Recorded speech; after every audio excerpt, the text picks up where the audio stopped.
Welcome to CBC Windsor News at 6. I'm Meg Roberts. Thanks so much for spending part of your evening with us tonight. Residents displaced from an apartment building in Chatham-Kent after a fire surveyed the wreckage today as uncertainty looms about when they can get back home.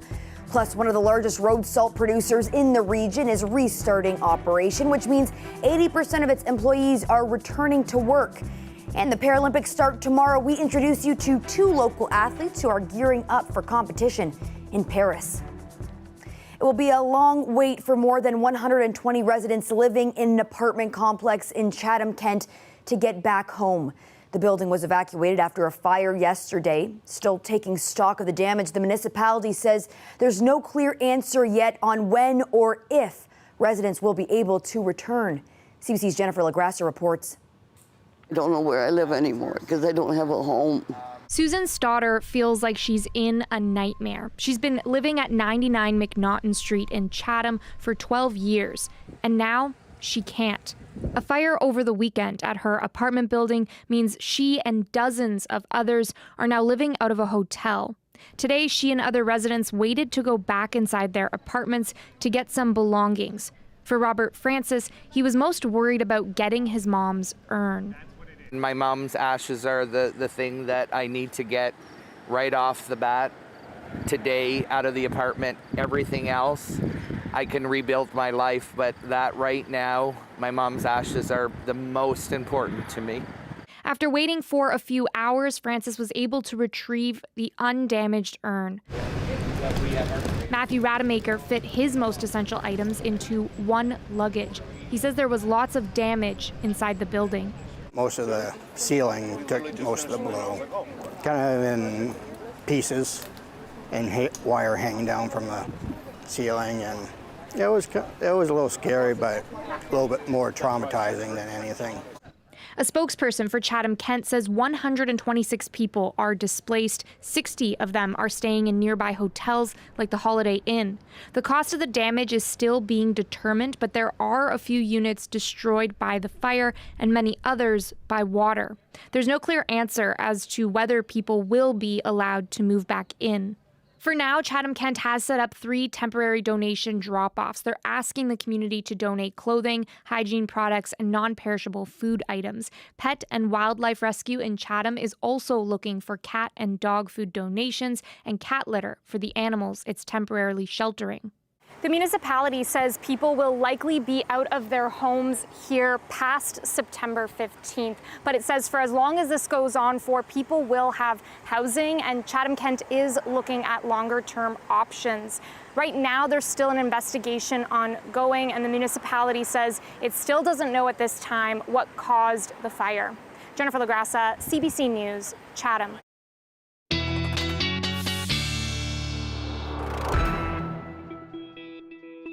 We're going to go straight to weather now. Environment Canada has issued a severe thunderstorm warning for our region. Chris Potter is here live to break down what we need to know. Chris, It is not looking good out there from my view. No, and it certainly won't. This line of thunderstorms extends from Goderich all the way down towards Windsor, and it's literally just about 10-15 minutes away. Your kind of cue to go inside will be the wind starting to pick up dramatically. Obviously, you're going to see the stormy clouds out there on the horizon to the west. The wind in 5 minutes, the rainfall will start to pick up dramatically, and that's why Environment Canada has kind of a widespread issued severe thunderstorm warning, and there's still severe thunderstorm watches further west. We still have the heat warning in place as well. Daytime highs today in Windsor were about 32, feeling at times like 42, and the winds are going to cool things off as well. So as that rain moves in, you're going to get a brief little reprieve from the heat, but obviously it's severe thunderstorms we're talking about. Wind damage has been reported across lower Michigan, and winds have been estimated around 110 to 120 kilometers an hour. So prepare for that. Prepare for power outages now. Make sure you have your cell phones plugged in right now, getting that last charge if you're low. So here's another look at that line of thunderstorms. Significant lightning along the boundary as well. And this is all driven by a spin of low pressure that will continue to impact us into the day tomorrow in some areas, but mostly in the form of cloud cover. We're not talking about this kind of weather for us tomorrow. And in fact, by the late evening, at this point, it looks like that severe weather will be long gone. And we're just left with another band of rain moving in from Lake Huron. Doesn't look like it will impact Windsor. It looks more likely to hold well to the northeast over towards London, Kitchener, Waterloo area. For tomorrow afternoon, For the most part, mostly cloudy. A couple of hit or miss showers out there, primarily during the early to mid-evening across Windsor and Leamington.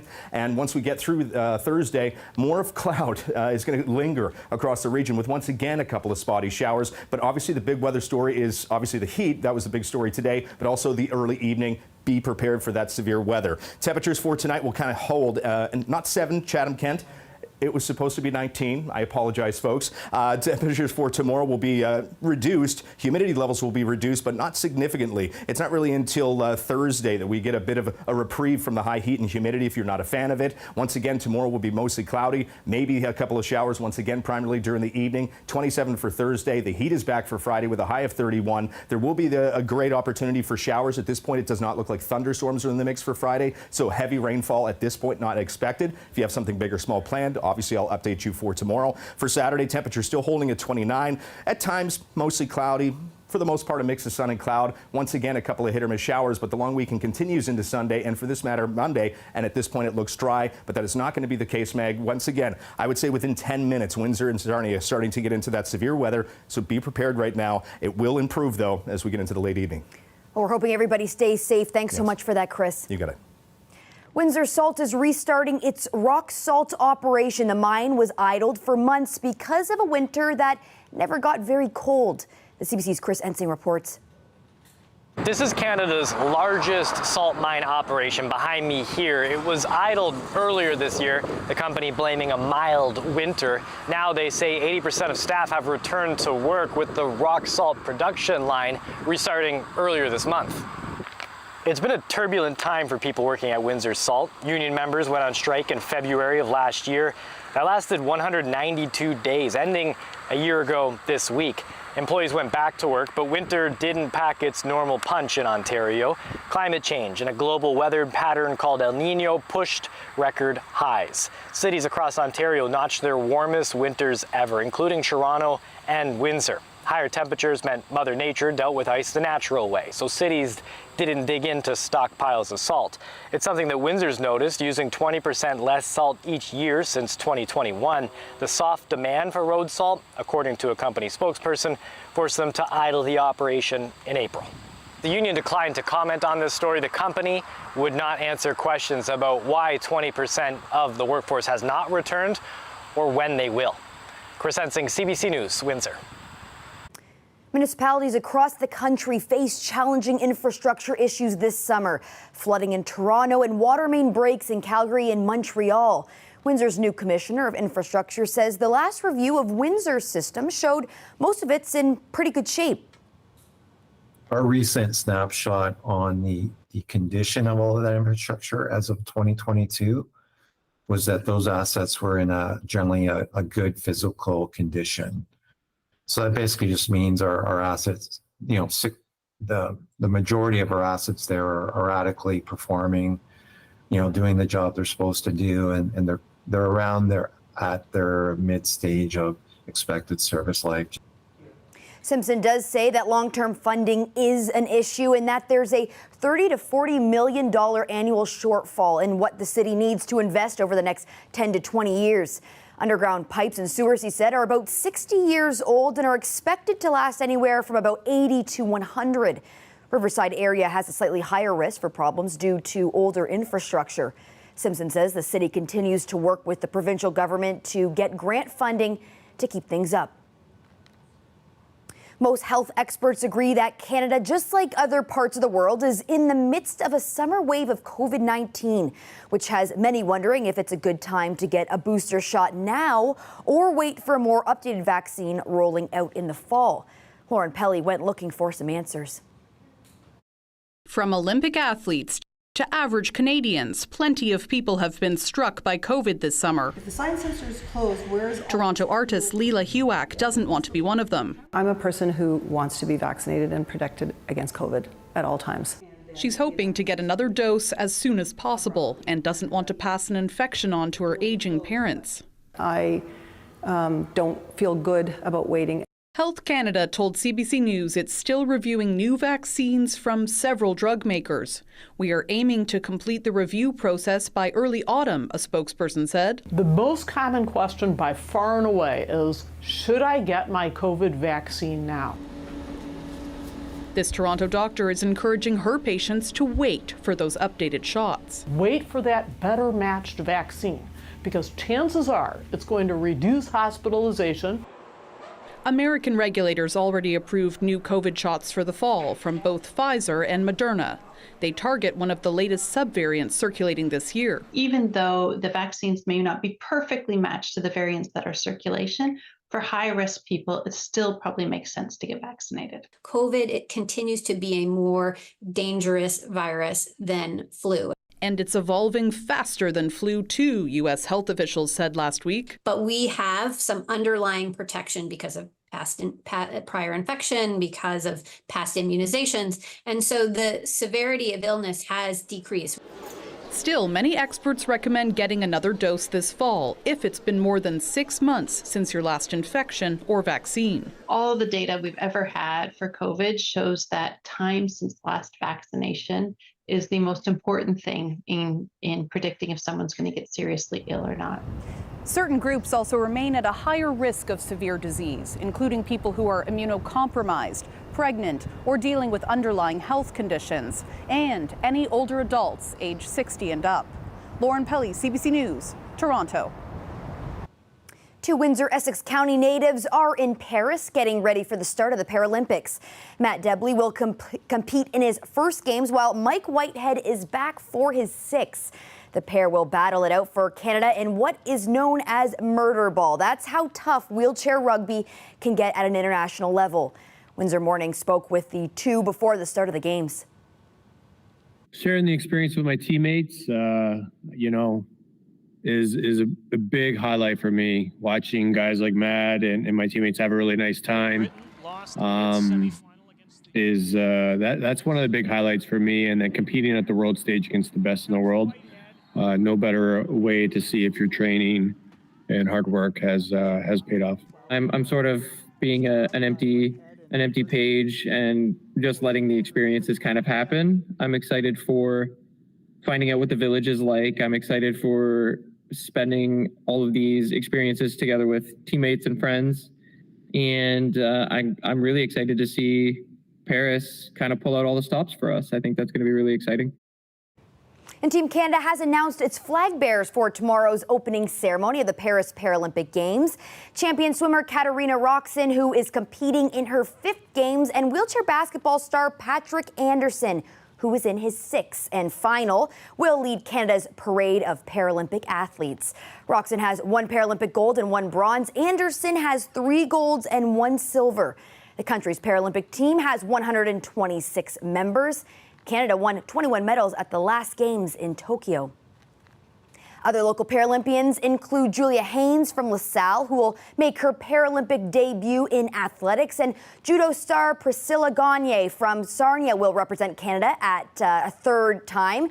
And as I mentioned before, the Paralympics start tomorrow, and just like how you watch the Olympics, you can stream all 18 Paralympic events across CBC's digital platform. So that's on CBC Gem, CBC's Paris 2024 website, and on CBC's Paris 2024 app. The games run until September 8th. CBC Windsor's Communities in Focus project is highlighting the topics and issues affecting people in the Sandwich neighborhood. As part of it, we'll bring you one story from a local musician. He says Sandwich Town is a hidden gem for live music, and while he believes the area of town is often underrepresented in the city, when it comes to its musical community, it's both vibrant and active. Part of why I love the West End and part of why I love Sandwich Town is because we are a little underrepresented, I feel, in the city, and that doesn't make me bitter. I think it makes me feel more connected to this community, and I think we're a humble community, and we don't grandstand very often, so we don't say in Sandwich we are advocates for artists. We just are, and the community, if you immerse yourself in it, will prove that to you. So the places that support music, they do it without boasting about it, and the money is there, and they encourage you to play your own stuff. And I think Sandwich Town is where I play most now because I feel the most respected in this area. The places that support live music deserve to get their flowers. The DH has music 7 days a week. MD's right across the road here has music Friday, Saturday, where they encourage people to play their original music. We are very supported in this area. But there are some people who don't go to bars. And I think a lot of it is like this library itself. I think like things in the West Side are hidden in plain sight. So some people maybe don't even know that this library exists here. So if we put music in more places like Mackenzie Hall or the library, and I don't think that the only place you should be able to experience music is in a bar. So I think the important thing is to make use of spaces like this and Mackenzie Hall more often if we really want to develop the culture of music in Sandwich.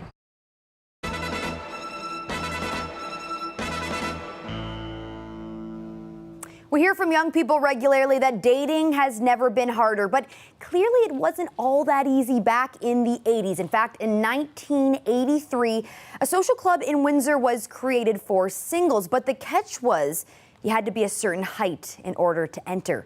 Former CBC reporter Rob Miller with this story. The Windsor Club is the third of its kind in Canada. There are 60 such clubs in North America.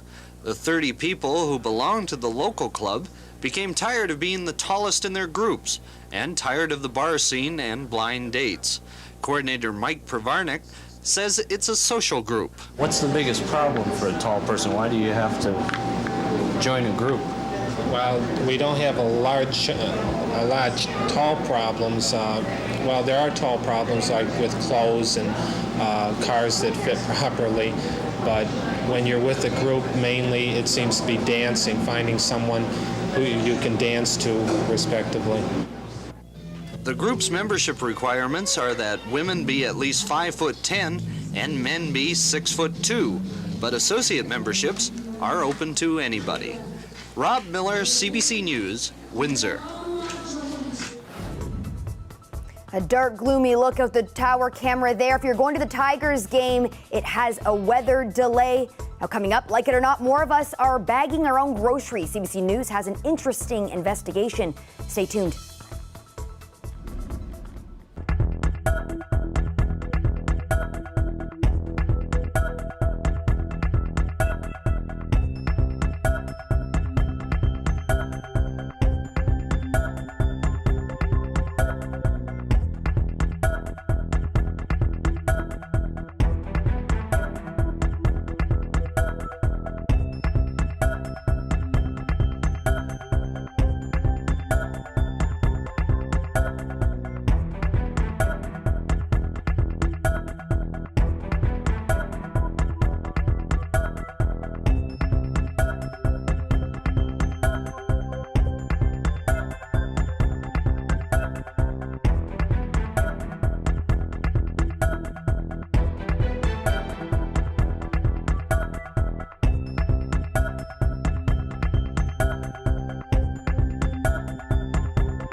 me and him are like telepathic, you know what I mean? I know my brother better than anybody else. When both come together, you have greatness. They're finally getting back together, definitely, maybe, to quote the hit Oasis album. The band was announced a reunion after 15 long years of public feuding. And brothers Liam and Noel Gallagher are set to play a string of shows across Britain and Ireland next year. Well, we're coming in now. Enwin Utilities is reporting a large power outage just to the west of us here at the station. About 2,500 homes are without power in South Cameron, Sandwich, and the university areas. Enwin says it's being investigated. We're hoping everybody stays safe. Well, first it was self-checkout, now self-bagging has become a growing trend in Canada's grocery stores. A CBC News investigation reveals both the stores and the customers are contributing to the change. Sophia Harris has the details. Cashiers at this small grocery chain do the bagging, even when customers bring their own bags. We're a very traditional grocery store. We scan everything for the customer, we bag it, we take it out to their car. But at many grocery stores, there now appears to be an expectation customers bag their own goods, even in the cashier lane. Did you guys pack your own groceries today? Yes, we did. That's the norm now. It became the norm over the past several years, following government regulations banning plastic bags, prompting shoppers to bring their own. So once we have our own bags, I think the idea is just to pack it ourselves. But some shoppers aren't happy with the shift. There are dozens of complaints on social media questioning why cashiers at major grocery stores like Loblaws, Sobeys, and Walmart aren't automatically packing customers' goods. They just expect you to do it. How do you feel about that? Well, it's ridiculous. Like, what am I getting 5% off? Am I getting anything? Sophia Berdusis worked as a Loblaws cashier during the plastic bag era, so she bagged everyone's groceries. It used to be part of the grocery experience, and now I feel like it's just one more thing that they're taking away.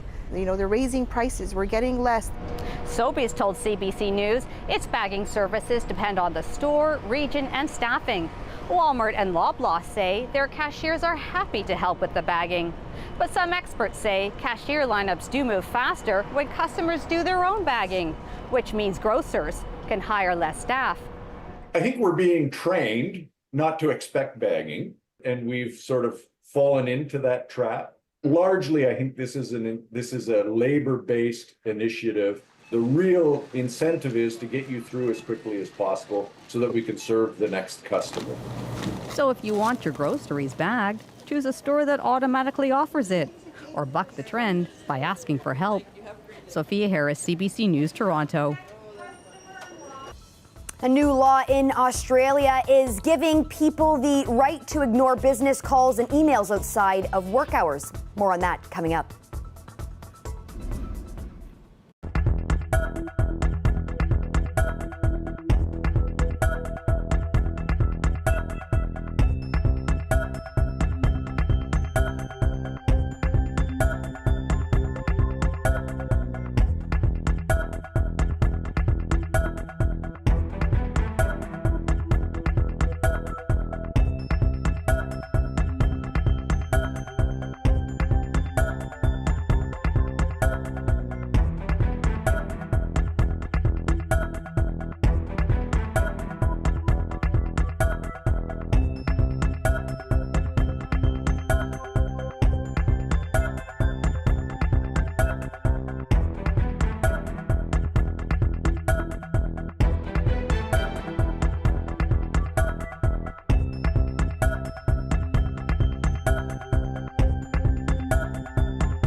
A new law is now in effect in Australia. It gives most people the right to ignore business calls and emails outside of work hours. There's a push on for the same right to disconnect in Canada.